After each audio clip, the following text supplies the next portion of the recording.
ايه يا بنتي يا جليلة الزوج انت؟ هي حماتي. ايوه انا جليلة الزوج. مفيش صباح الخير، مفيش سلام عليكم، مفيش حاجة خالص؟ ولا صباح ولا مساء. ليه يا اختي مالك؟ بقول لك ايه يا حماتي، انا مش فايقالك. هو ابنك بالليل وانت بالنهار؟ سيبيني انا فيا اللي مكفيني. ليه يا اختي فيك ايه؟ العيال متهجيني طول الليل طب انا في وابنك الزريبة طول الليل ولا ايه؟ ده ورا عيالك يا اختي. عيال ابنك وابنك زريبه زرايب زرايب. طب وانت يعني وراك ايه طول النهار؟ ورايا يا حماتي، بكنس لك وبطبخ لك وبصبل لك وبعمل لك كل حاجه. انت بدك تردي عليا الصوت عالي كده ليه؟ انا بكلمك بالراحة.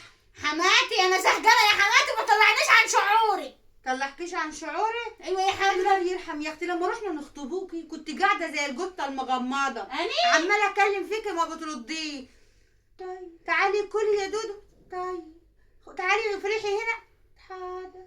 ايه اللي حصل لي؟ بقول لك ايه يا حماتي، اللي يعاشركم يبقى اكتر من كده. صحيح يا ولاد، ولا تدم ولا تشكر الا بعد سنة و6 اشهر. ليه يا اختي ليه؟ بتتمسكنوا لما تتمكنوا. ليه يا اختي، انا ولا بتمسكن ولا بتمكن ولا بعمل حاجه. انتوا اللي ضرتوني، انتوا اللي طلعتوني عن شعوري وكل والله حاجه. زمانك انت اللي مطفحاه.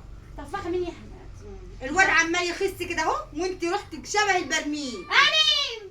ده انتوا خدتوني لحم وهترموني عظم يا خدناكي حماتي. ليه؟ فين العظم ده؟ انا مش شايفه العظم يا ده. حماتي اسكتي. مش شايفه. الله يرحم. بعدين انت يعني جاية يا كده. حماتي، انت عايزه ايه يا حماتي؟ جاية. يعني عايزه ايه يا حماتي؟ يعني عايزه ايه يعني؟ بقيتي اكس اكس اكس اكس. عايزه بصي ايه لنفسك. عايزه ايه يا حماتي يعني؟ ايه؟ عشان اليوم يعدي النهارده.